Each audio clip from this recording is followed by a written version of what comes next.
మహబూబాబాద్ జిల్లా నెల్లికుదురు మండలంలో వర్ష బీభత్సం సృష్టిస్తోంది. ఇళ్లలోకి భారీగా వరద నీరు చేరుతుంది. చెరువులైతే సముద్రాలను తలపిస్తున్నాయి. రావిలాల గ్రామం పూర్తిగా జల దిగ్బంధంలో చిక్కుకుంది. వరద ఉధృతికి ఓ ఆటోతో పాటు కొన్ని ఇళ్లలో వస్తువులు కొట్టుకుపోయాయి. వరద నీరు ఇళ్లను చుట్టుముట్టడంతో బాధితులు డాబాలపైకి ఎక్కి సాయం కోసం ఎదురు చూస్తున్నారు. కొన్ని కుటుంబాలు కాపాడాలంటూ బంధువులకు ఫోన్లు చేస్తున్నాయి. మరోవైపు కేసముద్రం రైల్వే అండర్ బ్రిడ్జ్ పూర్తిగా నీట మునగడంతో అటువైపు ఎవరూ వెళ్లొద్దని స్థానికులు హెచ్చరించారు.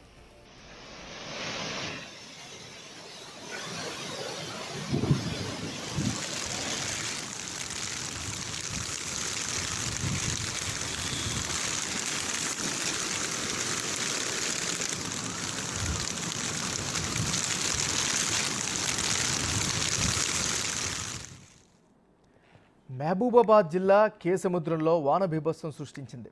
లోతట్టు ప్రాంతాలన్నీ జలమయమయ్యాయి. ఇళ్లలోకి వరద నీరు చేరింది. దీంతో జనం నీటిని ఎత్తిపోసుకోవాల్సిన పరిస్థితి ఏర్పడింది. చెరువులు వాగులు ఉప్పొంగి ప్రవహిస్తున్నాయి. ముఖ్యంగా అయోధ్య చెరువులో భారీగా వరద నీరు వచ్చి చేరింది. తల్లపూసపల్లి రైల్వే స్టేషన్ సమీపంలో వర్షానికి రైల్వే ట్రాక్ కింద ఉన్న మట్టి కొట్టుకుపోయింది. ట్రాక్ మొత్తం గాల్లో వేలాడుతుంది. దీంతో మహబూబాబాద్ మార్గం గుండా వెళ్లే రైళ్లు నిలిచిపోయాయి. మచిలీపట్నం ఎక్స్ప్రెస్తో పాటు ఇతర రైళ్లను నిలిపివేశారు.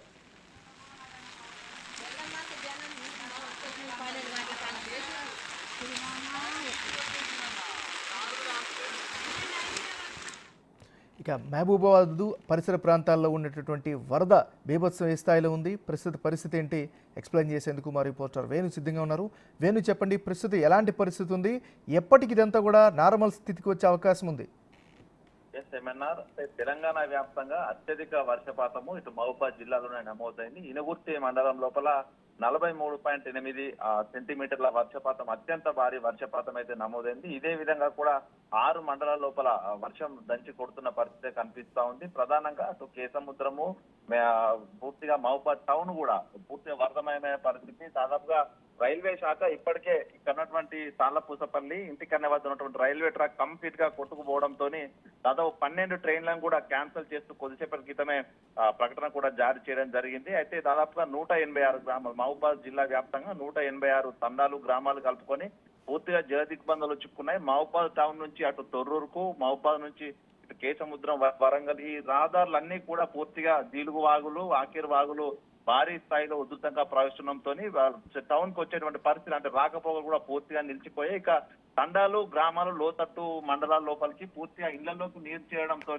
బయటకు వచ్చి బిక్కుబిక్కుమంటూ కూడా ప్రజలు బతుకుతున్న పరిస్థితి కనిపిస్తోంది. ఇక 48 గంటల పాటు ఇట్లాగే వాతావరణం ఉంటుందంటూ వాతావరణ శాఖ చెప్తున్న నేపథ్యం లోపల కూడా ఈ పరిస్థితి మరింత బీభత్సంగా మారే అవకాశం ఉంది. వందల పశువులు ఇప్పటికే వరద లోపల కొట్టుకుపోయిన పరిస్థితి ఉంది. ఇక ప్రజలు కూడా అప్రమత్తంగా ఉండాలంటూ అధికారులు సూచనలు చేస్తున్నప్పటికీ పునరావాస సౌకర్యం అంతే పరిస్థితి లేదు. ఎందుకంటే ఆ స్థాయిలో వర్షం ఎడతెరిపి లేకుండా దంచి కొడుతున్న నేపథ్యం లోపల ఎవరికి వారే అప్రమత్తంగా ఉండాలంటూ అధికారులు కూడా ఆదేశాలు జారీ చేసిన పరిస్థితి కనిపిస్తుంది. సో చూడాలి, ఓవరాల్ గా వర్షం ఎడతెరిపిస్తే తప్ప అసలు తీవ్రమైన నష్టము, పశువుల డ్యామేజ్, అదే విధంగా ప్రజలకు సంబంధించిన డ్యామేజ్ కూడా తెలిసే అవకాశం అయితే లేదు. సో చూడాలి, ఓవరాల్ గా వర్షం ఎడతెరిపిస్తే తప్ప దీనిపై ప్రభుత్వం అధికారికంగా అసలు డ్యామేజ్ ఏందనేది కూడా చెప్పే అవకాశం అయితే కనిపించట్లేదు. ఏమన్నారు? Thank you Venu.